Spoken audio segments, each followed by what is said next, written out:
এটি নিউজ দেখছেন প্রিয় দর্শক, আপনাদের সবাইকে আমন্ত্রণ জানাচ্ছি স্বপ্নধারা নিউজ আওয়ার এক্সট্রার সহযোগিতায় আলোক হেলথ কেয়ার অ্যান্ড হাসপাতাল।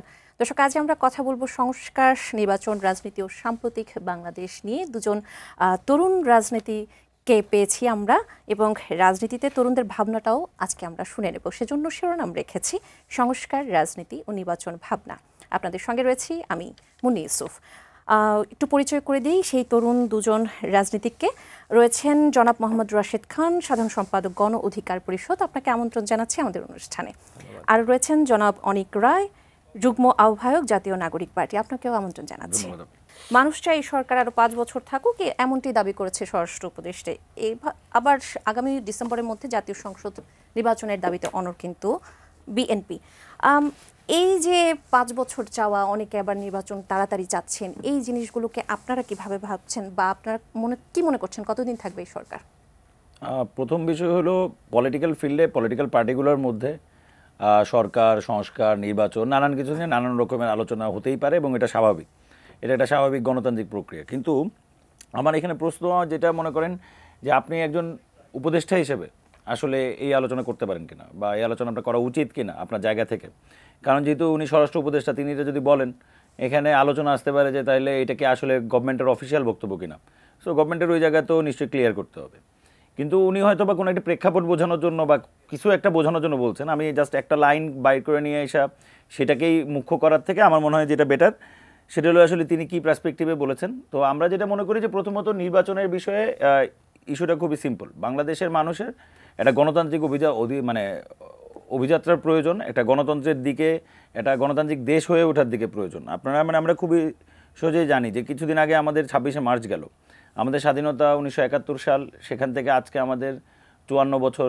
আমাদের এই বাংলাদেশ যে নেশন, আমরা যেটা স্বাধীন করেছি লাখো শহীদের রক্তের মাধ্যমে, সেটি চলমান ছিল। এই সময়টাতে আপনি আমাকে বলতে পারবেন না কোনো একটা বার, এই 53 বছর, মানে একটা রাষ্ট্রের 53 বছর, 53 বছরে সে একবারের জন্য সুস্থ উপায়ে গণতান্ত্রিক পদ্ধতিতে তিনি দায়িত্ব হস্তান্তর করতে পারছে এক সরকার আরেক সরকারের কাছে। এটার আমাদের নজির নাই। আমরা অনেক কিছু বলি, কিন্তু আপনি যদি একবারে বেসিক জায়গায় চিন্তা করেন, জাস্ট এতটুকু জায়গায় আমাদের নজির নাই।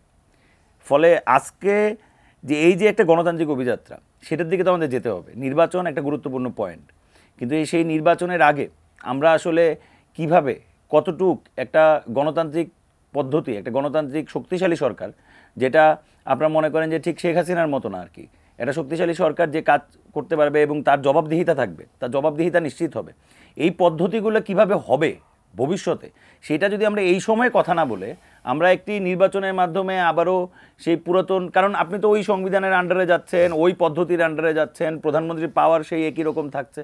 ফলে এই সব কিছুকে নিয়ে যখন আপনি আবার সেই একই মডেলে যদি আমরা ফেরত যাই, সেটা কেউ আমাদের গ্যারান্টি দিতে পারবে না যে আমরা ফিউচার কী আছে। ফলে আমরা মনে করি যে এই সংস্কারের যে রোডম্যাপ গভর্নমেন্টের এখন যেটা প্রয়োজন, এরকম ইনিয়া বিনায়া যে আমরা ডিসেম্বর থেকে জানুয়ারির বা জুলাইয়ের মধ্যে ইলেকশন করবো, এইরকম আলাপের তো প্রয়োজন নাই। গভর্নমেন্ট সংস্কারের রোডম্যাপ দিবে, যে রোডম্যাপের লাস্ট যে ফ্ল্যাগ থাকবে সেটা হবে নির্বাচন। সেই রাস্তাটা সে ডিক্লেয়ার করবে যে আপনি কতদিন জাতীয় ঐক্যমত্য কমিশনে আলাপ করবেন, মনে করেন যে কতদিনে এইগুলো ফয়সালা হবে, কতটুকুতে আমাদের সবার ঐক্যমত হবে, বাংলাদেশের সবগুলো পলিটিক্যাল পার্টি কোথায় একমত হবে তাদের প্রপোজালগুলোর মধ্যে। দরকার পড়লে সেই আলোচনা বাংলাদেশে লাইভ হবে, টেলিভিশন চ্যানেল ওইগুলো টেলিকাস্ট করবে, দেশের মানুষ দেখবে। আমরা একটা ফিউচার পলিটিক্সের এনভায়রনমেন্ট তৈরি করতে চাই। ফলে এই যে মনে করেন যে বিভিন্ন জায়গায় আমরা যেটা দেখি আর কি, আমাদের নেতাদের বিভিন্ন সময় নানান রকমের আলোচনা আমরা দেখি যেগুলো অনেক বেশি পপুলিস্ট, বা মনে করেন এগুলো অনেক বেশি মাঠ গরম করার বক্তব্য। সেই রাজনীতি থেকে তো রাজনীতিকে সরতে হবে, রাজনীতিকে নেক্সট জেনারেশনের জন্য রেডি হইতে হবে। নেক্সট জেনারেশন ডায়লগ করতে চায়, ডায়লগের মাধ্যমে জনগণ সিলেক্ট করে নিবে যে তার কাকে মনে হবে যে তার পক্ষে কথা বলছে, দ্যাটস ইট। ফলে আমরা সেই জায়গায় যেতে চাই। ফলে নির্বাচনের আমরা এই যে আমাদেরকে বারবার একটা দেখানোর চেষ্টা হয় যে আমরা নির্বাচন করতে চাই না, নির্বাচনে যেতে চাই না, বা নির্বাচন পিছায় দেওয়ার আমাদের হিসাবটা এটা না। আমাদের হিসাবটা হলো একটা টোটাল রোডম্যাপ, যেখানে সংস্কারের পুরো রোডম্যাপটা শুরু হবে, এবং এই সংস্কারগুলোর মাধ্যমেই আমরা একটা নির্বাচনে যেতে পারবো, যেখান থেকে কমসে কম এটা আমরা বলতে পারবো যে আমরা ফার্দার আমাদের যে বাংলাদেশ, সেই বাংলাদেশে একটা ডেমোক্রেটিক্যাল প্রসেস রোটেশন হবে 5 বছর 4 বছর যেই বছর অন্তর অন্তর হোক, সেই রোটেশনের মাধ্যমে বাংলাদেশ একটা অর্থনৈতিকভাবে সমৃদ্ধশালী দেশে পরিণত হতে পারবে। জনাব রাশেদ খান, একই প্রশ্ন যদি আপনাকে একটু ঘুরিয়েও যদি বলি, যে প্রধান উপদেষ্টা বারবারই বলছেন যে ডিসেম্বর থেকে জুনের মধ্যে নির্বাচনের কথা। তিনি বলেছেন যে রাজনৈতিক দলগুলো যদি স্বল্প সংস্কারে রাজি হয় সেক্ষেত্রে ডিসেম্বর, বা যদি একটু বেশি হয় তাহলে সেক্ষেত্রে জুনের মধ্যে। সেখানে মোটামুটি একটা রোড ম্যাপের মতো আমরা দেখতে পাচ্ছি। সেখানে উপদেষ্টা মণ্ডলের একজন উপদেষ্টা যখন 5 বছরের কথা বলে দেন, সেখানে আসলে কিছু ডিলেমা তো তৈরি হয়ে যায়। আপনার পলিটিক্যাল অ্যানালিসিসটা কি? আমার মনে হয় যে আমি যে উত্তর দিব সেই উত্তর ইতিমধ্যে তিনি দিয়ে দিয়েছেন। একজন উপদেষ্টা এই ধরনের কথাবার্তা আসলে কোনোভাবেই বলতে পারেন না। কারণ কি? কারণ তিনি কিন্তু ডক্টর মোহাম্মদ ইউনূসের নেতৃত্বে যে গভর্নমেন্ট, সেই গভর্নমেন্টের একজন দায়িত্বশীল ব্যক্তি। তিনি আমজনতার স্টাইলে বক্তব্য দিতে পারেন না। তিনি এটি আসলে কেন দিলেন আমি জানি না। এই সরকারের পলিসি যদি এরকম হয় যে তারা 5 বছর থাকবে, আমার মনে হয় যে সেটি আসলে ভোটের মাধ্যমে থাকলেই বেটার। তারা পদত্যাগ করুক, উপদেষ্টারা পদত্যাগ করে একটি দল গঠন করুক এবং সেই দল নির্বাচনে যাক। আমরা তো দেখছি যে সামাজিক যোগাযোগ মাধ্যমে তারা ব্যাপকভাবে এগিয়ে আছে। তো এই যে তারা এগিয়ে আছে, আমার মনে হয় যে একটি ইলেকশন করে তাদের এই ক্ষমতা, সেটি আসলে তারা আমার মনে হয় বৈধতা নিয়ে নিক। অন্যথায় একটি নিরপেক্ষ সরকার কোনোভাবে এই ধরনের বক্তব্য দিতে পারে না। আপনাকে মনে রাখতে হবে যে এই সরকার কিন্তু সকল দলের সরকার। এই সরকার কোনো নির্দিষ্ট ব্যক্তি বা সংগঠনের বা কোনো দলের না। সুতরাং যখন এনসিপির একজন নেতা যেই স্টাইলে কথা বলে আর স্বরাষ্ট্র উপদেষ্টা একই টনে কথা বলে, তখন মনে হয় যে এই সরকার হয়তো এনসিপির সরকার। সুতরাং সরকারকে অবশ্যই তার দায়িত্বশীল ভূমিকা পালন করতে হবে, যাতে করে তার বক্তব্য কোনো একটি নির্দিষ্ট দলের সাথে কোনোভাবেই টোন টিউন না মিলে যায়। তবে আমরা যেটি মনে করি যে আমাদের সকলের আশা ভরসার প্রতীক ডক্টর মোহাম্মদ ইউনূস, তিনি যে কথাটি বলেছেন যে নির্বাচন ডিসেম্বরের মধ্যে অথবা মার্চ অথবা জুন, কিন্তু আমাদের নির্বাচন কমিশন কি বলছে? তারা বলছে যে বাংলাদেশের যে আবহাওয়া, সেই বাস্তবতায় কোনোভাবে আসলে জুনে ইলেকশনটা হয় না। তার মানে প্রধান উপদেষ্টা কিন্তু মার্চের কথাও বলেছেন। এবং যখন পুলিশ কর্মকর্তাদের সাথে তিনি বৈঠক করেন, তখন তিনি প্রশাসনকে বা পুলিশকে এক ধরনের গাইডলাইন দিয়েছেন যে ডিসেম্বরের মধ্যে ইলেকশন হবে। আমরাও যতদূর শুনেছি যে উপদেষ্টাদের অধিকাংশই কিন্তু ডিসেম্বরের মধ্যে ইলেকশন চাই, কিন্তু আবার কেউ কেউ এটিকে আসলে তারা দীর্ঘমেয়াদী করতে চায়। তো যাই হোক না কেন, আমাদের প্রধান উপদেষ্টা একটি বক্তব্য দিয়েছেন এবং এখনও পর্যন্ত কোনো একটি জায়গায় তিনি তার বক্তব্য পরিবর্তন করেননি। সেই জায়গায় যখন আমাদের এই স্বরাষ্ট্র উপদেষ্টা, যাকে নিয়ে শুরু থেকে বিতর্ক ছিল, এখন হয়তো আইনশৃঙ্খলা পরিস্থিতির কিছুটা উন্নতি হয়েছে, কিন্তু কার কারণে? পুলিশের কারণে না, র্যাবের কারণে না, বিজিবির কারণে না, একমাত্র সেনাবাহিনীর কারণে বাংলাদেশে আইনশৃঙ্খলা পরিস্থিতির উন্নতি হয়েছে, অন্য কোনো বাহিনীর কারণে না।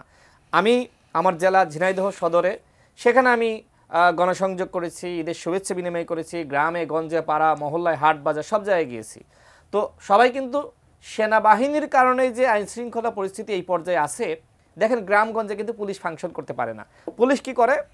যখন কেউ মামলা করতে আসে তখন সে মামলা নেয় না, সে দুই পক্ষকে ডাকে। গ্রামের মাতব্বর যেভাবে বিচার করে না, পুলিশ কিন্তু ওইভাবে বিচার করে। আমি আমার ঝিনাইদহ জেলার কথা বলছি, আপনি তদন্ত করে দেখতে পারেন, সাংবাদিক হিসেবে যাচাই বাছাই করে দেখতে পারেন। পুলিশ অধিকাংশ জেলাতে মামলা নেয় না, তারা কি করে? বিচার করে দেয়। তো পুলিশ যদি বিচারকের ভূমিকা পালন করে, তাহলে আমাদের ওই আইন আদালতের দরকার কি? পুলিশ কিন্তু এই কাজটি করছে। কারণ কি? কারণ হলো পুলিশ ভয় পাচ্ছে মামলা নিতে। সেই জায়গায় সেনাবাহিনী আবার ভালো কাজ করছে। তারা তাদের কাছে যদি অভিযোগ যাচ্ছে, তারা কিন্তু যেহেতু ম্যাজিস্ট্রেসি পাওয়ার তাদের আছে, তারা কিন্তু অনেক সময় তারা বিচার করে দিচ্ছে সাথে সাথে। আবার যেটি তারা মনে করছে যে পুলিশের কাছে দেওয়া দরকার, তারা কিন্তু পুলিশের কাছে সোপর্দ করছে। তো যাই হোক, আমি যেটা মনে করি যে সেনাবাহিনী কিন্তু এই যে আইনশৃঙ্খলা পরিস্থিতির উন্নতি করেছে, এর ক্রেডিটটা নিচ্ছে কিন্তু আমাদের স্বরাষ্ট্র জনাব রাশেদ খান, আইনশৃঙ্খলা নিয়ে অবশ্যই কথা বলবো, কিন্তু আমি একটু নির্বাচনটা নিয়ে যদি একটু কথা বলতে চাই। আপনার একটি মন্তব্য এরকম ছিল যে নির্বাচন তো বহুদূর, আদৌ নির্বাচন হয় কিনা সে বিষয়ে ধোঁয়াশা তৈরি হয়েছে। আপনি এই ধোঁয়াশা কেন দেখতে পাচ্ছেন? এই যে ধোঁয়াশা, এই যে আমাদের স্বরাষ্ট্র উপদেষ্টার বক্তব্যের কারণে। এটা তো তার আগে আপনি বক্তব্যটা রেখেছিলেন। আমি তো যেহেতু দেখেন রাজনীতি করি দীর্ঘদিন ধরে, এবং ক্লাস আপনার যখন হাই স্কুলে পড়ি যেহেতু অনেক মিছিল মিটিংয়েও কিন্তু গিয়েছি, আমাদের এলাকার যে মিছিলগুলো হয়েছে সেখানে কিন্তু আমরা গিয়েছি, বা তারপরে কলেজে বন্ধুবান্ধব রাজনীতি করে বা এই বিশ্ববিদ্যালয়ে রাজনীতির সাথেই তো ছিলাম। এরপরে বিভিন্ন আন্দোলন সংগ্রাম করেছি, এই পর্যন্ত তো রাজনীতির মধ্যেই রয়েছি। তো সেই জায়গা থেকে সবার সাথে কিন্তু যোগাযোগ সম্পর্ক আছে, সরকারে যারা রয়েছে, সরকারের বাইরে যারা রয়েছে, বিভিন্ন জায়গা থেকে আমরা তথ্যপত্র পাই। এই যে আমি বললাম যে কিছু উপদেষ্টা চাই তারা ডিসেম্বরের মধ্যে ইলেকশন দিতে, কিছু চাই মার্চের মধ্যে, আবার কিছু চাই যে আরও বেশি দীর্ঘমেয়াদী করতে। যখন এনসিপির একজন নেতার সাথে একজন উপদেষ্টার বক্তব্য মিলে যায়, তখন নিশ্চয়ই আপনি বুঝতে পারছেন যে আমি কোন জায়গা থেকে অনুমান করেছি বা ভবিষ্যৎবাণী করেছি। আপনি যেটাই বলেন না কেন, মিলতেছে না আমার কথা? মিলে যাচ্ছে তো। আমি যেটি বলেছি যে ধোঁয়াশা তৈরি হয়েছে, আজকে তো বিএনপি বলেন অন্য দল বলেন তাদের তো আন্দোলন করার গ্রাউন্ড তৈরি হয়ে গেল। এতদিন আপনার এনসিপির একজন নেতা বলেছে, এটাকে কিন্তু বিএনপি বা অন্য দল খুব বেশি গুরুত্ব দেয়নি, কিন্তু আজকে তো উপদেষ্টা এই কথা বলার মাধ্যমে এই সরকারের বিরুদ্ধে আন্দোলন করার একটি বৈধতা তিনি নিশ্চিত করলেন। জনাব অনিক রায়, আপনিও কিন্তু একই ভাবে মনে করেন কিনা যে বিএনপির একটি আন্দোলন করার সুযোগ হলো? এক্ষেত্রে যদি আমি একটু সংযোজন করতে চাই যে বিএনপি কিন্তু রোডম্যাপ ঘোষণা সহ চলমান সংস্কার সহ বিভিন্ন আলোচনার প্রেক্ষিতে কিন্তু প্রধান উপদেষ্টার কাছে সময় চেয়েছিলেন এবং 16 এপ্রিল তারা বসবেন, সেই সাক্ষাতের সময়টি দেওয়া হয়েছে। আপনিও কি তাই মনে করেন? আচ্ছা, প্রথম কথা হলো, আমি যদি একটু, আমায় জানি না দর্শকরাও শুনতেছে, যে রাশেদ ভাইয়ের কিন্তু প্রথম বক্তব্য এবং দ্বিতীয় বক্তব্যের মধ্যে কিন্তু বেশ কিছু কন্ট্রাডিক্টরি আছে। রাশেদ ভাই যখন প্রথমবার বক্তব্য দিচ্ছেন তখন কিন্তু তিনি বলতে চাইতেছিলেন যে প্রধান উপদেষ্টার যে ডিরেকশন, যে জুন, জুলাই, ডিসেম্বর, মার্চ, তিনি কিন্তু একটা জায়গা বলতে পারতেছিলেন যে কোন সময়টাতে হইতে পারে ইলেকশনের বিষয়টা। ফলে ধোঁয়াশা বক্তব্যটা তো কিন্তু আসলে নাই। একটা জিনিস সবার মধ্যে আছে যে কবে হবে নির্বাচন, এটা জানুয়ারি মাসে হইতে পারে, ফেব্রুয়ারি মাসে হইতে পারে, মার্চ মাসে হইতে পারে, এটা একটা বিষয় আছে যে ওকে ডান, এটা একটা রোডম্যাপ তৈরি হবে সবগুলো রাজনৈতিক দলের মাধ্যমে। ভাইরাও কালকে জাতীয় ঐক্যমত কমিশনে জিনিসগুলো জমা দিচ্ছেন, তো জমা দেওয়ার তারিখও আরও আগে ছিল মনে হয়, আমি যদি ভুল করে না থাকি, আমরাও মনে হয় এক সপ্তাহ লেট করে জমা দিচ্ছি। ফলে এই যে আমরা একটু রাজনৈতিক দলগুলো তো এখানেও নিজেদের একটু সমালোচনা করতে হবে যে সরকার একটা সময় ঠিক করে দিছিল, সেই সময়ের মধ্যে আমরা পারি নাই। না না, আমরা সময় নিয়েছিলাম। আচ্ছা, না না, এইটা আমি বললাম, ওকে, আমি এটা দোষ দিচ্ছি, আমি নিজেরও ক্রিটিক্স করে নিছি ভাই, যে আমরাও 7 দিন পরে জমা দিছি, আমরাও স্ট্যায় নিছি যে আমাদের একটু 7টা দিন সময় দেন, বাট গভর্নমেন্ট একটা টাইম লাইন দিছিল যে এই টাইম লাইনের মধ্যে সবাই জমা দেন। সো এই যে আমরা জমা দিলাম, কালকে ভাইরা জমা দিলেন, তো এখন না একটা আলোচনা হবে। ভাইরাও কিন্তু 100 মানে অনেকগুলো প্রপোজালের সাথে তারা একমত হয়েছে, ফলে এখন না আপনি আলোচনা করবেন। সো আমি তো ধোঁয়াশার জায়গা দেখি না। এখন আমি যেখানে সারা বাংলাদেশ একটা জিনিস বুঝতে পারতেছে, ডক্টর মোহাম্মদ ইউনুস আমাদের প্রধান অন্তর্বর্তীকালীন সরকারের প্রধান উপদেষ্টা, তিনি ভাই নিজেই এটা কোট করে গেছেন যে পুলিশের সাথে যে মিটিং, সেই মিটিংয়ের মধ্যে তিনি কিন্তু ক্লিয়ারলি ইনস্ট্রাকশন করছেন যে আমাদের কিন্তু আর সময় বেশি নাই, আমাদের মাঠ রেডি করতে হবে। কারণ পুলিশ, আপনি যখন লোকাল ইলেকশনে যাবেন, police is a very important tool, মানে আপনি রাষ্ট্রীয় টুলগুলো যদি আপনি চিন্তা করেন, ফলে পুলিশ রেডি হইতে হবে, বা মনে করেন যে প্রশাসনটাকে রেডি হইতে হবে, ফলে তার কিন্তু ডিরেকশনটা ক্লিয়ার। ফলে এখানে তো ধোঁয়াশার আসলে কিছু নাই। আমি যেটা মনে করি, আমি খুব সিম্পলি প্রথমেই আমি এটা বলছি যে স্বরাষ্ট্রমন্ত্রী যে উপদেষ্টা স্বরাষ্ট্র উপদেষ্টার যে বক্তব্য, এটা আসলে বিচক্ষণ বক্তব্য হয় নাই, বা তার যে জায়গা, তার যে ওয়েট, সেই ওয়েট অনুসারে আসলে তিনি বক্তব্যটা দিতে পারেন নাই বলে আমার মনে হয়েছে আর কি। জি, একই সাথে যদি আপনাকে এই প্রশ্নটাও রাখতে চাই যে গতকাল যেটি আপনি বলছিলেন যে গতকাল সংস্কারে গুরুত্বপূর্ণ 166টি সুপারিশের বিষয়ে জাতীয় ঐক্যমত্য কমিশনের কাছে লিখিত মতামত জমা দিয়েছে গণ অধিকার পরিষদ। সেখানে অন্তর্বর্তী সরকারকে জাতীয় সরকারের রূপ দিয়ে অধ্যাদেশের মাধ্যমে সংবিধান সংস্কার করে তার অধীনে নির্বাচন নিশ্চিত করার দাবি জানিয়েছে তারা। এই প্রস্তাবের গ্রহণযোগ্যতা আছে কিনা বলে আপনি মনে করেন? প্রথমত বিষয় হলো, এটা একটা আলোচনা সাপেক্ষ বিষয়। তারা এটা জমা দিয়েছেন, গতকালকে মনে জমা দিয়েছেন, আমি যদি ভুল করে না থাকি প্রায় মনে হয় 80%-এর উপরে তারা, মানে আমি গণ অধিকার পরিষদ মেজরিটি যে সংস্কার প্রপোজালগুলো সেগুলোতে একমত তারা জানিয়েছেন। কিছু জায়গায় তাদের দ্বিমত আছে, কিছু জায়গায় আংশিক আলাপ আছে। আমি এখনও পুরোটি দেখতে পারি নাই, আমি জাস্ট নিউজগুলোতে যেগুলো পড়েছি আর কি। ফলে সেই জায়গা থেকে আমি মনে করি এই যে প্রক্রিয়াটি আর কি, যে এখন আমার কাছে গ্রহণযোগ্য কি গ্রহণযোগ্য না, তার থেকে বেশি গুরুত্বপূর্ণ হলো এই আলোচনাগুলোতে বেশি মনোযোগী হয়ে ওঠা এবং সেগুলো গ্লোবাল, মানে সব জায়গায় করা। আপনার তারা যে প্রপোজাল দিয়েছেন সেটা যদি মনে করেন মেজরিটি পলিটিক্যাল পার্টি জাতীয় ঐক্যমত কমিশনের মিটিংয়ে বসে এটার সাথে ঐক্যমত হয়, বাংলাদেশের পিপল যদি ঐক্যমত হয়, ওকে, মানে ডেমোক্রেসির রুল এটা। সো আমরা মনে করেন যে ওই যে নানান জায়গায় বারবালিং, নানান রকমের আলোচনা, মানে মানে মাটু গরমের যে রাজনীতি আমাদের, যেটা আমাদের পুরাতন রয়েছে, মানে যেটা আসলে পুরাতন বন্দোবস্ত, যে আপনি মাঠ গরম করার জন্য বক্তব্য দিবেন, আমার মনে হয় সেগুলো থেকে সরে আসা আমরা কংক্রিট এখন সবগুলো পলিটিক্যাল পার্টি তার একটা কমিটমেন্টে চলে আসছে, তারা কোনগুলোতে একমত, তাহলে যেগুলোতে একমত তাহলে এগুলো কীভাবে হবে? সবাই তো একমত আমরা, তাহলে এগুলোতে কীভাবে হবে? আমার মনে হয় এই ডিসকাশনের দিকে ঢুকে যাওয়াটা খুবই জরুরি। এর থেকে বেশি গুরুত্বপূর্ণ পলিটিক্যাল পার্টিগুলো দেরি করলেও সকল পলিটিক্যাল পার্টি আসলে যে শেষ পর্যন্ত এটা জমা দিয়েছে, এইটা একটা ইতিবাচক ব্যাপার। যেহেতু রাশেদ খান আপনি আছেন এখানে উপস্থিত, আপনার কাছে একটু জানতে চাবো, এই যে অন্তর্বর্তী সরকারকে জাতীয় সরকারের রূপ দিয়ে একটি অধ্যাদেশ জারি করে নির্বাচন নিশ্চিত করার একটা দাবি জানিয়েছেন, এটি কি বাস্তবায়নযোগ্য? আমি তার আগে যেটি বলতে চাই, দেখেন আমার বক্তব্য কোথাও আসলে সাংঘর্ষিক ছিল না। আমি কিন্তু প্রধান উপদেষ্টার যে বক্তব্য এবং সেই বক্তব্যের সাথে স্বরাষ্ট্র উপদেষ্টার বক্তব্য যে সাংঘর্ষিক, আমি সেটি তুলে ধরেছি। অর্থাৎ আমার বক্তব্যে কোনো সাংঘর্ষিক ছিল না। ভাই হয়তো আমার বক্তব্য শুনতে ভুল করেছেন। তো যাই হোক, আপনি যেটি বললেন, দেখেন আমরা শুরুর দিন থেকে বলে আসছি, আপনি নিশ্চয়ই আমার টকশো শুনেছেন বা এই এটিএন নিউজের টকশোতে আমি বহুবার এসেছি, একই কথা বলেছি যে দেশের এই যে সংকট এবং মানে বিতর্ক, বিভিন্ন দলের বিভিন্ন দাবি, বিভিন্ন চাওয়া পাওয়া, এগুলোকে আপনি এক জায়গায় কীভাবে আনবেন? সরকারের বাইরের সবাইকে রেখে কোনোভাবেই সম্ভবপর নয়। যে কারণে আমরা বলেছি যে বিপ্লবে যারা অংশ নিয়েছে, বিভিন্ন স্টেক হোল্ডার রয়েছে, তাদের সমন্বয়ে একটি জাতীয় ঐক্যমত্যে সরকার গঠন করতে হবে। এবং এই কথা তো এখন বলতেছি না, এই কথা আমরা যখন সরকার গঠন হয়নি আমরা কিন্তু তখন থেকেই বলেছি। আমরা তখন থেকে প্রস্তাব রেখেছিলাম যে জাতীয় ঐক্যমত্যের সরকার বা একটি জাতীয় সরকার গঠন না করলে কোনোভাবেই সামাল দিতে পারবেন না। হয়তো এই যে রমজান এবং এই সময়ে সরকারের একটা জনপ্রিয়তা বেড়েছে, কারণ কি? কারণ সরকারকে কিন্তু জনগণ সহযোগিতা করছে। মব জাস্টিস বন্ধের ব্যাপারে প্রত্যেকটা রাজনৈতিক দল কথা বলেছে, কিন্তু এনসিপি, বৈষম্যবিরোধী এবং জাতীয় নাগরিক কমিটি যেটি ছিল পার্টি, তারা কিন্তু আবার ওই মব জাস্টিস বাংলাদেশে শুরু করেছিল। কিন্তু আমরা বিএনপি বলেন, জামাত বলেন, গণ অধিকার পরিষদ বলেন, আমরা সবসময় কিন্তু আবার মব জাস্টিসের বিরুদ্ধে বক্তব্য দিয়েছি। তার মানে এখন যে বাংলাদেশে মব জাস্টিস নাই, এই কারণেই কিন্তু আইন শৃঙ্খলা পরিস্থিতি অনেকটা উন্নত হয়েছে। তার ক্রেডিট কিন্তু দলগুলোকে দিতে হবে, সাধারণ মানুষকে দিতে হবে। কিন্তু যারা মব জাস্টিস শুরু করেছিল তারা তো দেশকে স্থিতিশীল করতে চায়নি। তো যাই হোক, আমি আমার সেই আগের প্রসঙ্গে ফিরে আসি।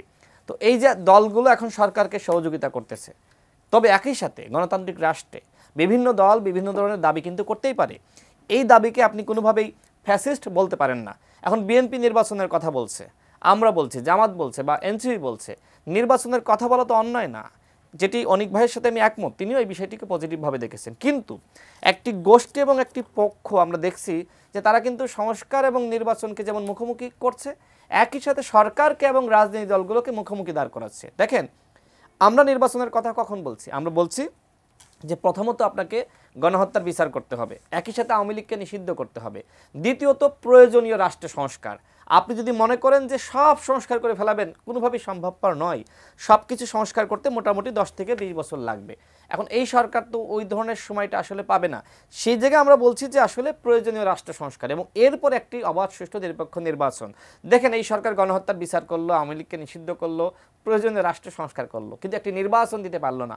আপনার কি মনে হয় যে এই সরকারকে মানুষ গ্রহণ করবে, মেনে নিবে? এই যে 5 বছরের কথা বলছে, দেখেন 5 বছর তারা থাকতে চায়, ভালো কথা, আমার কোনো আপত্তি নাই। কিন্তু এখন যে এই যে উপদেষ্টা পরিষদের যে পরিধি, ছোট্ট একটা পরিধি, এই কয়জন মানুষকে নিয়ে 5 বছর তারা চালাইতে পারবে? তারা তো মানে 2 বছরের কাছাকাছি গেলেই তো তারা বলবে ছেড়ে দে মা, কেন্দে বাসি, এই একটা অবস্থা সৃষ্টি হবে। সুতরাং আজকে যে স্বরাষ্ট্র উপদেষ্টা দায়িত্বহীন বক্তব্য দিয়েছেন, এর মাধ্যমে মূলত তিনি একটি উস্কানি দিয়েছেন। রাজনৈতিক দলগুলো মাঠে নামুক, তারা প্রতিবাদ করুক, তারা নির্বাচনের বিষয়ে আরও বেশি তোড়জোড় করুক। যেখানে সহযোগিতা চাওয়া দরকার ছিল, সেখানে উল্টো তিনি পরিস্থিতি উস্কে দিয়েছেন। মব জাস্টিস বন্ধ হয়ে গিয়েছিল না, আবার কিন্তু মব জাস্টিস এখন শুরু হবে, নানান ধরনের বিশৃঙ্খলা শুরু হবে, আন্দোলন শুরু হবে। সরকার যতটুকু স্থিতিশীল হয়েছিল, এই স্বরাষ্ট্র উপদেষ্টার বক্তব্যের মাধ্যমে আগামীকাল থেকে রাজনৈতিক পরিবেশ আরও বেশি উত্তপ্ত হবে। অনেক রায়, আপনিও কি তাই মনে করেন কিনা? যে আচ্ছা, মব জাস্টিসের বিষয়ে একটি কথা বলেছিল, সেটির সাথে আপনি একটা কথা বলছেন যে আমরা মব জাস্টিস শুরু করছি। আমি আসলে জানি না সেটা কোন জায়গা থেকে, যে পার্টিগত জায়গা থেকে আমরা মব জাস্টিস করানো হয়েছে বা অর্গানাইজেশনগত জায়গা থেকে মব জাস্টিস করানো হয়েছে। মনে করেন যে বাংলাদেশে নাগরিক কমিটিতে ছিলেন তখন শুরু হয়েছে, পার্টি হওয়ার পর না না না, তা তো নিশ্চয়ই। এখন মনে করেন ওই সময় আপনারও একটা পার্টি ছিল, তো ওই সময় ওইটা শুরু হয়েছে। বিষয়টা তো এরকম না যে মানে আমি হাত দিয়ে কেউ মব জাস্টিসের মতো একটা জিনিসের এগেনস্টে আমাদের কর্মসূচি পর্যন্ত করা হয়েছিল। আমরা এটা নিয়ে বেশ কয়েক জায়গায় আলাপ করছি। মব জাস্টিসের একটা জিনিস, যে জিনিস বাংলাদেশে তৈরি হয়েছিল, এটা বাংলাদেশ থেকে আসলে যদি কেউ দূর করতে পারে, সেটা বাংলাদেশের মানুষ দূর করছে। সেটা হলো জনগণের যেই স্বতঃস্ফূর্তভাবে জনগণ যে এই নিজের কনসাসনেস তৈরি করছে, সেই কনসাসনেসে এই জিনিসগুলো আটকাইছে। আমরা একটা খুবই ভালো মতো জানতাম যে ঢাকা, মানে মনে করেন যে বাংলাদেশে সেই সময়টাতে, যেই সময়টাতে এই ঘটনাগুলো ঘটছিল, সেই সময় কোনো পুলিশ ছিল না, মানে আইন শৃঙ্খলা বাহিনী পুরোপুরি ভঙ্গুর অবস্থায় ছিল। অনেক রকমের মানুষ অনেক রকমের ঘটনা ঘটানোর জন্য মুভ করছে, তো তারা এটা করছে। কিন্তু আস্তে আস্তে যখন জিনিসগুলো সেটেল হয়েছে, যদি আমি একটু ইন্টারাপ্ট করি আপনার সাথে, সেটি হলো যে এই যে আমরা কয়েকদিন আগে দেখলাম ব্যবসা প্রতিষ্ঠানে কিন্তু হামলা লুটপাটের ঘটনাও ঘটেছে। রাইট, এটা কিন্তু খুবই গুরুত্বপূর্ণ। আপনি দেখেন, এই যে দেখেন, একটা যখন সরকার প্রতিষ্ঠিত হয়, সরকার যখন তার পজিশনে পৌঁছায়, আপনি দেখেন এইরকম একটা কিছু হইতে পারে, এই আশঙ্কা কিন্তু আগের দিন থেকেই করা হইতেছিল। নানান রকমের আলোচনা কিন্তু চলমান ছিল। আপনি দেখেন, আমরা একটা বড় আন্তর্জাতিক সামিট বাংলাদেশে হচ্ছিল, অনেকে এটা নিয়ে অনেক উৎফুল্ল বা অনেক কিছু হইতে পারে, ওইটা একটা আলাদা টপিক। কিন্তু যেহেতু সারা ওয়ার্ল্ডের অনেকগুলো রেনাউন্ড জায়গা থেকে মানুষজন এখানে আসছেন, সম্ভাব্য ইনভেস্টাররা আসছেন, ফলে আমাদের কিন্তু একটা সোশ্যালি যে দেশের অবস্থার একটা গুরুত্বপূর্ণ পয়েন্ট, ঠিক ওই সময়টাতেই এরকম কিন্তু ঘটনা ঘটছে। কিন্তু এই যে সরকার কুইক রেসপন্স করতে পারছে, যেটা খুবই গুরুত্বপূর্ণ। আপনি দেখেন যে কী কারণে ঝামেলাগুলো হয়েছে। 100-র উপরে মাজার ভাঙা হয়েছে, মানে আইন শৃঙ্খলা বাহিনী আসলে কই ফেল করছে। আপনি দেখেন 100-র উপরে মাজার ভাঙা হয়েছে, প্রচুর ব্যবসা প্রতিষ্ঠানে নানান সময়ে নানান ঘটনা ধরে হামলা করা হয়েছে, কিন্তু এগুলোর বিরুদ্ধে আইন শৃঙ্খলা বাহিনী কুইকলি রেসপন্স করতে পারে নাই।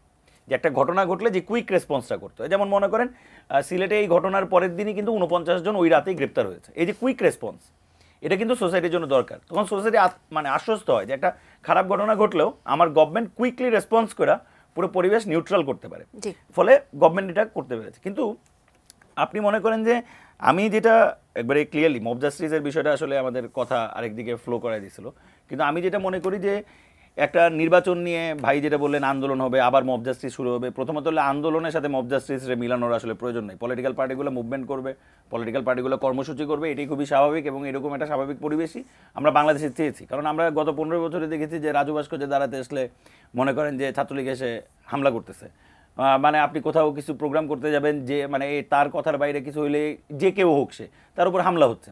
ফলে সেই পরিবেশ থেকে আমরা বের হয়েছি। ফলে আন্দোলন একটা গণতান্ত্রিক পদ্ধতিতে বাংলাদেশে রেগুলার সবাই করতে পারবে, তার মতো দাবি তেন উত্থাপন করতে পারবে, এটা একটা স্বাভাবিক বিষয়, এবং সেটার সাথে আমার কোনো দ্বিমত নেই। আর আমি যেটা মনে করি, প্রথমত বিষয় ইলেকশনের ব্যাপারে নানান রকম আলাপ হয়ে, এই যে দেখেন নির্বাচন যারা আসলে তাড়াতাড়ি চাচ্ছে। জি, একজন দর্শক আছেন ফোনে, আমি একটু তার ফোনটা একটু নেব। জি দর্শক, আপনার নাম বলে প্রশ্নটি রাখুন। ওয়ালাইকুম আসসালাম। জি, আপনার প্রশ্নটি রাখুন। নোয়াখালী থেকে। জি জি বলুন। সম্মানিত অতিথি দুজনের কাছে আমার প্রশ্ন, জি 1972 সালের যে সংবিধান, এটা 15-16 বার ঘষা মাজা কাটা চিরা অনেক কিছু করা হয়েছে।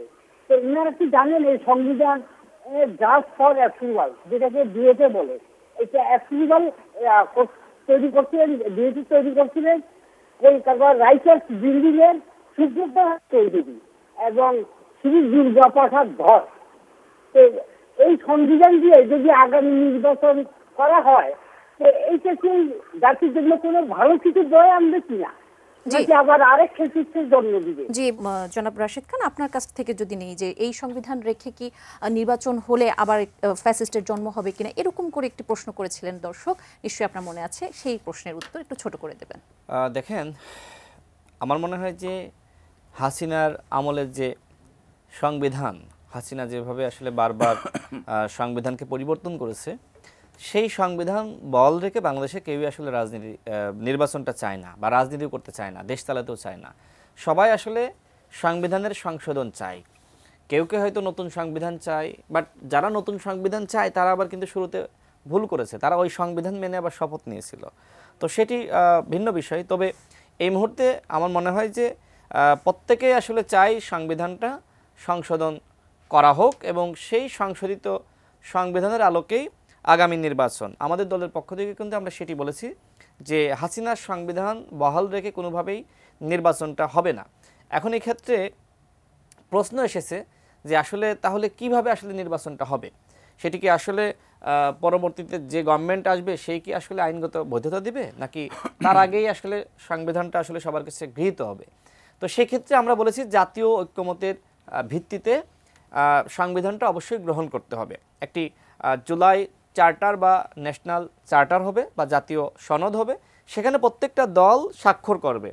তারা সেখানে বলবে যে পরবর্তীতে যে গভর্নমেন্টই ক্ষমতায় আসুক না কেন, তিনি অবশ্যই এই সংবিধানের বৈধতা দিবেন। অর্থাৎ নির্বাচনের আগেই কিন্তু আমরা একটি নতুন সংবিধান বলেন বা সংশোধিত সংবিধান কিন্তু আমরা পেয়ে যাচ্ছি।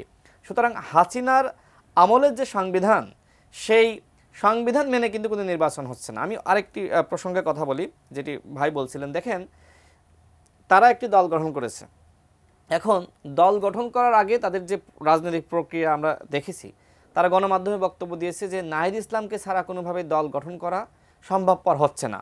অর্থাৎ যে ব্যক্তি চর্চার যে রাজনীতি, সেটা যারা নতুন রাজনৈতিক বন্দোবস্ত শুরু করতে চেয়েছিলেন তারাই কিন্তু আবার শুরু করলেন। ওই নাহিদ ইসলামকে ছাড়া তারা দল গঠন করতে পারছিলেন না। এখন সংকটটা আসলে কোথায় হলো? সংকটটা হলো, দেখেন, এই যে নাহিদ ইসলাম, তিনি কিন্তু গণ অভ্যুত্থানের মুখপাত্র ছিলেন এবং তিনি কিন্তু এক দফার ঘোষণা দিয়েছেন। তার উপর মানুষের যে প্রত্যাশার জায়গাটা ছিল, তিনি গণহত্যার বিচারে সক্রিয় ভূমিকা রাখবেন, আওয়ামী লীগের নিষিদ্ধের ব্যাপারে সক্রিয় ভূমিকা রাখবেন, রাষ্ট্র সংস্কার এবং অবাধ সুষ্ঠু নিরপেক্ষ নির্বাচনের ব্যাপারে ভূমিকা রাখবেন। কিন্তু তিনি সেই কাজটি করেননি, তার আগেই পদত্যাগ করেছেন।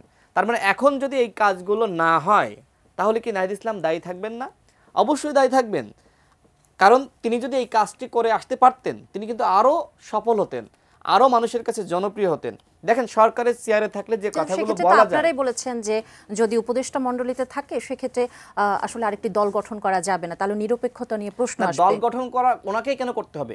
যদি দল গঠন উনিই করবেন, তাহলে উনি কেন সরকারে গেলেন? উনি সরকারের বাইরে থাকতেন।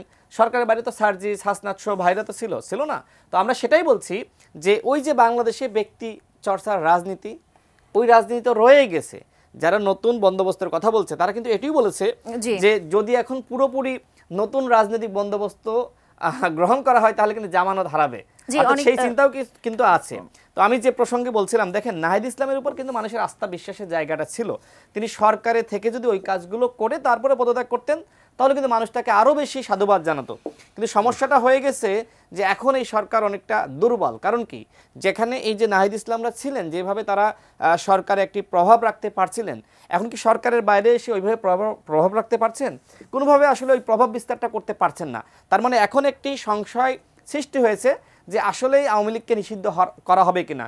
এখন নাহিদ ইসলামদের বক্তব্য কিন্তু ঘুরে গেছে, তারা এখন আওয়ামী লীগের নিবন্ধন বাতিল চায়, আওয়ামী লীগকে নিষিদ্ধের ব্যাপারে কিন্তু তারা প্রশ্নে আমি অবশ্যই আপনার কাছে আবারও আসবো। আমি একটু যদি জনাব অনিক রায় আপনার কাছে আসি, যে দর্শক ফোন করেছেন তার প্রশ্নের উত্তর যেমনটি নেব, তেমনি রাশেদ খান যেটি বলছিলেন যে ব্যক্তি চর্চার রাজনীতি থেকে আপনার নতুন বন্দোবস্তে আপনারা আসলে বেরিয়ে আসতে পারেননি, এই প্রশ্নের উত্তরটাও একটু আপনার কাছ থেকে চাই। প্রথম আমি যেটা বলি, আমাদের দর্শক যিনি বলেছেন তার উদ্দেশ্যে বলি, আমরা তার যে স্পিরিট, তার যে অ্যাসপিরেশন, সেটার সাথে পুরোপুরি একমত। আমাদের পজিশনটা খুবই সিম্পল। আমি এই টক শোতেও কিছুক্ষণ আগে আমি বলেছি যে আমরা, আপনি যেই আলাপি করেন, যেই ধরনের আলোচনায় যান, আমরা গত ৭২ সালে আমরা যে সংবিধান রচনা করি, সেই সংবিধানের উপরে দাঁড়িয়ে বাংলাদেশের ডেমোক্রেসি গঠন করা সম্ভব হয়নি।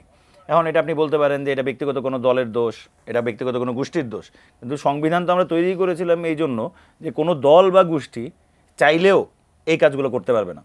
সো আমাদের তো এই জায়গায় আসলে অনেক রকমের ফল্টিয়ার রয়ে গেছে। এই সংবিধানটা শুরু থেকেই এক ব্যক্তিকে গুরুত্বপূর্ণ করে তোলা, মানে সংবিধান তো শুধু কয়েকটা আইনের বিষয় না, এটা তো একটা ফ্রেম, টোটাল ফ্রেমের মধ্যে তো একটা ছবির যে টোটাল ফ্রেম, এই ফ্রেমটাই তৈরি হয়েছিল যে কোনো এক ব্যক্তি যাকে আসলে সর্বময় ক্ষমতার অধিকারী করা হবে, সে নানানভাবে গুরুত্বপূর্ণ হয়ে উঠবে।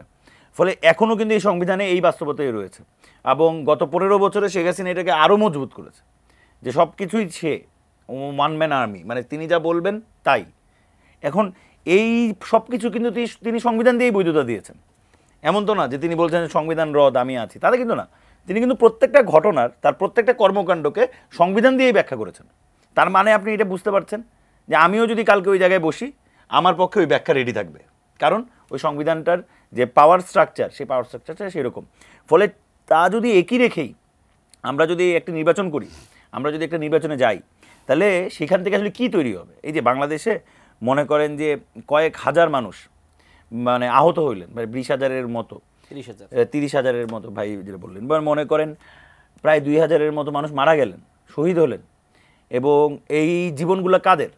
আপনি যদি লক্ষ্য করবেন, একটা বড় অংশ হইলো যাদের বয়স 30-এর নিচে, বা মনে করেন 35-এর নিচে, মানে একদম যাদের একটা ব্রাইট ফিউচার তাদের সামনে দাঁড়িয়েছিল, যারা সামনের দিনে হয়তো বা তাদের ফিউচারে যেতে পারতেন।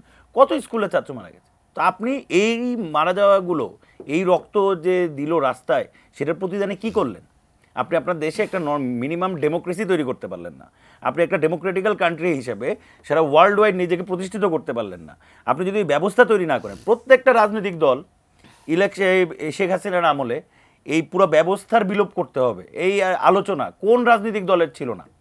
তাহলে আজকে যখন এই ব্যবস্থা বিলোপ করার সুযোগ আমাদের সামনে এসেছে, তাহলে কেন প্রত্যেকটা রাজনৈতিক দল একত্রিত হতে পারছে না যে এই ব্যবস্থা আমরা আর রাখবো না, আমরা একটা মোর ডেমোক্রেটিক্যাল, যেখানে মানুষের আলাপ আরও বেশি অন্তর্ভুক্ত হবে, একটা অন্তর্ভুক্তিমূলক একটা সংসদ, একটা অন্তর্ভুক্তিমূলক একটা গণতন্ত্র আমরা তৈরি করব। ফলে আমরা মনে করি সেই জায়গাটা খুবই সিম্পল, যে ওই জায়গায় আসলে যাওয়া উচিত, এবং তার যিনি অ্যাসপিরেশন তার সাথে আমি 100% একমত। আচ্ছা, আর দ্বিতীয় প্রশ্নটা জানি কি ছিল আপু? যে ব্যক্তি চর্চার রাজনীতি, ব্যক্তি চর্চার রাজনীতি। আচ্ছা, এখন নাহিদ ইসলাম আন্দোলনের মূল ক্রিয়ানক ভূমিকায় ছিলেন, মুখপাত্র ভূমিকায় ছিলেন। নাহিদ ইসলাম যখন মনে করেন 5 তারিখ থেকে 8 তারিখের মধ্যে যখন গভর্নমেন্ট তৈরি হচ্ছে, নানান যে প্রক্রিয়া, ভাইরাও ওইগুলো জানেন যে অনেক টালমাটাল সিচুয়েশন কিন্তু দেশে ছিল। সেই সময় বাংলাদেশে আইন শৃঙ্খলা বাহিনী নেই, কে গভর্ন করছে তার কিছু ঠিক নাই, ফলে অনেক কিছুই তো সিদ্ধান্ত ওই সময় নিতে হয়েছে। কিন্তু আমরা যেটা বলছি যে ব্যক্তিচর্চার যে রাজনীতির আলাপ, যে নাহিদ ইসলাম ক্যারেক্টারটা, আমরা পার্টিতে নাহিদ ইসলামের বিষয়টা ছিল আমাদের কাছে খুবই অবভিয়াস যে নাহিদ আমাদের এই পার্টিতে জয়েন করবেন, তিনি এই পার্টি করবেন, কিন্তু কখন করবেন বা তিনি কি শুরুতে আসবেন, আমাদের অফারটা খুবই ক্লিয়ার ছিল। আমরা এই যে ব্যক্তি চর্চার আলাপ যেটা বলতেছেন, আমরা কিন্তু যে আলাপটা খুবই ক্লিয়ারলি ছিল যে আমরা পার্টি যখন হয়ে যাব অ্যাজ এ পার্টি, সেইটাতে যদি নাহিদ আমাদের মূল নেতা হয়, তাহলে নাহিদকে তো শুরুর থেকে থাকতে হবে। সে সরকারে বসে থাকবে, আমরা এখানে পার্টি রেডি করব, তিনি আসবেন, তাকে না হবে। আপনি এটাকে উল্টাভাবে দেখতে পারেন যে নাহিদ ইসলামের জন্য সেফ সাইড ছিল গভর্নমেন্টে থাকা, কারণ আমাদের এই পলিটিক্যাল পার্টির আসলে ফিউচার কি, কোথায় গিয়ে এটা শেষ হবে, এটার কি দাঁড়াবে, সেটা কিন্তু তার হওয়ার কথা না। কিন্তু নাহিদ ইসলাম তার লুক্রেটিভ জায়গাটা ছেড়ে টাফেস্ট একটা সিদ্ধান্ত নিয়ে তিনি এখানে এসেছেন, এবং তাকে এটাকে আনার জন্য আমরা বাধ্য করেছি। আমরা বলেছি যে এটা প্রয়োজন, এটা পলিটিক্স, এভাবে হয় না, এই জিনিস হবে না, এবং তিনিও এটার সাথে একমত হয়েছেন এবং তিনি নিজে এটা অনুভব করেছেন। ফলে এইখানে ব্যক্তি চর্চার বিষয়টা আসলে এখানে মুখ্য না। এইটা আপনি ব্যক্তি আজকে একটি আন্দোলনে তৈরি হতে পারে, কালকে আরেকজন আরেকটি আন্দোলনে ব্যক্তি তৈরি হতে পারে, কিন্তু রাজনৈতিক দল যখন একটি তৈরি হয়, সেই রাজনৈতিক দল একটা লম্বা সময়ের লেগেসিতে তৈরি হয়। এখন আমরা তো ঠিক মনে করেন যে জিয়ে মনে করেন যে শেখ পরিবার বা জিয়া পরিবার এই রাজনীতির ফ্রেমওয়ার্কে যেতে চাই না, আমরা তো সেখান থেকে বাইরে হতে চাই। এখন ভবিষ্যতে যদি কোনো কারণে নাহিদ ইসলামের পরিবার ধরে এই ডাইনেস্টি এই পার্টিতে দাঁড়ায়, আমরা চাই বাংলাদেশের জনগণ এই পার্টিকে মানে ফেলে দেখ রাস্তায়, এই পার্টির সাথে সকল প্রকার সমর্থন তুলে নেয়, সমস্যা নাই তো। আরেকটি জনাব রাশেদ খান, আপনার কাছে আপনি একটি বিষয়ে কথা বলতে চাচ্ছিলেন, আমি একটু থামিয়ে দিয়েছিলাম, সেই বিষয়টি নিয়ে আপনার সাথে কথা বলবো যে আওয়ামী লীগের বিচার সম্ভব কিনা, আর দল হিসেবে আওয়ামী লীগকে নিষিদ্ধ করতে পারবে এই সরকার আপনি মনে করেন কিনা, আর যদি পারে কিভাবে পারবে, আর যদি না পারে কেন মনে হয়? আমরা আসলে শুরু থেকে যেটি বলে আসছি সেটি হলো যে ৭১-এর পরে কিন্তু বাংলাদেশে একবার গণহত্যা পরিচালিত হয়েছে, এবং সেটা চালিয়েছে সরাসরি শেখ মুজিব, এবং ২৪-এ শেখ হাসিনার নেতৃত্বে। তার মানে কি? তার মানে আওয়ামী লীগ একটি গণহত্যাকারী দল। এই ব্যানারটিকে কেন্দ্র করে কিন্তু আওয়ামী লীগের নেতাকর্মীরা, সন্ত্রাসীরা, মাফিয়ারা সংগঠিত হয়েছে। এই ব্যানারটি যদি বাংলাদেশে থাকে, তাহলে কিন্তু আবার তৃতীয়বার গণহত্যার সুযোগ থাকবে। মনে করেন যে এই নির্বাচনে আওয়ামী লীগকে আপনি অংশ নেওয়ার সুযোগ দিলেন, তাহলে আসলে আওয়ামী লীগ কি একটা আসনে জিততে পারবে না? না, আওয়ামী লীগ মোটামুটি ৪০-৫০টি আসনে তারা কিন্তু জিততে পারবে। আওয়ামী লীগের ওই বাস্তবতা কিন্তু রয়েছে, এটি আমরা সবাই জানি। তার মানে আমরা যে ৯০-এর পরে আমরা যে ভুল করেছিলাম এরশাদের পতনের পরে, দেখেন ওই সময় কিন্তু জাতীয় পার্টিকে নিষিদ্ধ করা হয়নি, যে কারণে পরবর্তীতে কিন্তু যে ইলেকশনটা হয় ৯১-তে, সেই ইলেকশনে জাতীয় পার্টি অনেকগুলো আসন পেয়ে যায়, এবং তারপরে জাতীয় পার্টির রাজনীতি আমরা সবাই জানি বাংলাদেশের রাজনীতিকে কিভাবে তারা কলুষিত করেছে। ঠিক একইভাবে এইবার যদি আমরা আওয়ামী লীগকে সুযোগটা দিই, আওয়ামী লীগ প্রথমবার এই যে ৪০-৫০টি আসন পাবে, খুব স্বাভাবিক, আওয়ামী লীগের ওই ধরনের ভোট কিন্তু রয়েছে। এরপরে কি হবে? এরপরে কিন্তু আওয়ামী লীগ আবার ক্ষমতায় যাবে, কারণ বাংলাদেশের মানুষ যেটা হয় যে ওই শোক কিন্তু খুব দ্রুত সময়ের মধ্যে ভুলে যায়। আওয়ামী লীগের প্রতি মানুষের যে ঘৃণা আপনার আগস্টেও ছিল, তারপরেও ছিল, ডে বাই ডে কিন্তু মানুষের সেই ক্ষোভটা, ঘৃণাটা মানুষ কিন্তু ভুলে যাচ্ছে, খুব মানে মানুষ কিন্তু সেটা, সেই শোকটা এখন আর নাই আগের মতন। তার মানে কি? তার মানে সরকারে যারা রয়েছে তাদেরকে সেই ধরনের সিদ্ধান্ত নিতে হবে যে বাংলাদেশের জনগণ আবেগী, তারা অনেক কিছু ভুলে যায়, ইস্যু আসলে অনেক ইস্যু তারা মানে পুরাতন ইস্যু মনে করে, তো নতুন ইস্যুতে মানুষ অভ্যস্ত হয়ে যায়। সেই ক্ষেত্রে আওয়ামী লীগকে নিষিদ্ধ করা সরকারের দায়িত্ব। কিন্তু এই সরকারের প্রধান উপদেষ্টা ইতিমধ্যে বলেছেন যে আওয়ামী লীগ নির্বাচনে অংশ নিবে কি নিবে না সেটি আওয়ামী লীগের দলীয় সিদ্ধান্ত। গণহত্যার পরে কোনোভাবেই আমাদের সময় একদম শেষ পর্যায়ে জি, আমি শেষ করে দিচ্ছি, 1 মিনিটে শেষ করব। প্রধান উপদেষ্টা নিজে বলেছেন যে আওয়ামী লীগ নির্বাচনে অংশ নিবে কি নিবে না সেটি তাদের দলীয় সিদ্ধান্ত, কিন্তু গণহত্যার পরে দলগতভাবে আওয়ামী লীগ কোনো সিদ্ধান্ত নিতে পারবে না। দ্বিতীয়ত, এই সরকারের অনেক উপদেষ্টা আওয়ামী লীগের সাথে সম্পৃক্ত, আওয়ামী লীগকে পুনর্বাসন করছে। আপনি দেখেছেন যে একজন ডামি এমপি আব্দুল আজিজ তিনি জামিন পেয়েছিলেন। এছাড়া সাবের মান্নান সরকারের 2 জন উপদেষ্টা জামিন করিয়েছে। বিভিন্ন জায়গায় আপনি দেখেন এখনো পর্যন্ত সচিবালয়ে আওয়ামী লীগ, পুলিশে আওয়ামী লীগ, র্যাবে আওয়ামী লীগ, বিভিন্ন জায়গায় আওয়ামী লীগ যারা সরাসরি ছাত্র জনতার বুকে গুলি চালিয়েছিল তাদেরকে গ্রেপ্তার করা হয়নি। তার মানে কি? তার মানে আওয়ামী লীগের যে বিচারটা হওয়া দরকার ছিল সেটি কিন্তু ওইভাবে সরকার করতেছে না, আওয়ামী লীগের নেতাকর্মীদেরকে ধরতেছে না। আমার সর্বশেষ কথা হলো আওয়ামী লীগকে নিষিদ্ধ করতেই হবে।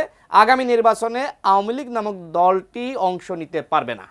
জনাব অনিক, একদম শেষ পর্যায়ে আপনার কাছে নতুন দল হিসেবে আপনার নির্বাচনের জন্য কতটুকু প্রস্তুত, ছোট করে যদি একটু বলেন। প্রস্তুতি বলতে মনে করেন যে আমরা এই মোমেন্টে আমাদের সাংগঠনিক যে কাঠামো সারা বাংলাদেশে, সেই সাংগঠনিক কাঠামো তৈরি করার ব্যাপারে আসলে বেশি মনোযোগী। আমরা মনে করি যে নির্বাচন জরুরি, কিন্তু তার আগে লোকাল সংগঠন অনেক বেশি জরুরি, কারণ ওইটা ছাড়া আপনি আসলে কোথাও নির্বাচন করার জন্য প্রিপেয়ার্ড হবেন না। সো আমরা আগে ওইটার দিকে আমাদের মনোযোগ, আমরা আমাদের আরও বেশ অনেকগুলো জিনিসের দিকে আমরা ভাবছি, সেগুলো হলো, এবং আমাদের অলরেডি কাজ শুরু হয়েছে, আমাদের পলিসি রিসার্চে কাজ শুরু হয়েছে। আমরা শুধু একটি জাস্ট পাওয়ার পার্টি হিসেবে রাজনৈতিক দল হতে চাই না। আমরা সামনের দিনের বাংলাদেশকে কিভাবে আমরা অর্থনৈতিকভাবে রিফর্ম করব, কিভাবে বাংলাদেশের অর্থনৈতিক রিফরমেশন হবে, মানুষের মধ্যে অর্থনৈতিক বৈষম্য কেটে যাবে, সেই সবগুলো জিনিসকে কিভাবে আমরা গভর্নমেন্টে গেলে ট্যাকেল করতে পারবো, আমাদের আইডিয়াসগুলো কি, অলরেডি আমরা সেগুলো নিয়ে কাজ করেছি, এবং আমরা মনে করি খুব কম সময়ের মধ্যে এই আইডিয়াগুলো আমরা পাবলিকলি ডিক্লেয়ার করে মানুষের কাছে ধন্যবাদ এবং পৌঁছাতে পারবো। কৃতজ্ঞতা আপনাদের দুজনকে আমাদেরকে সময় দেওয়ার জন্য। দর্শক, আজকের মতো এখানেই শেষ করছি। পরবর্তী আয়োজন নিয়ে নিশ্চয়ই হাজির হব। সে পর্যন্ত সুস্থ থাকুন, ভালো থাকুন, সবসময় এটি নিউজের সঙ্গে থাকুন। শুভরাত্রি।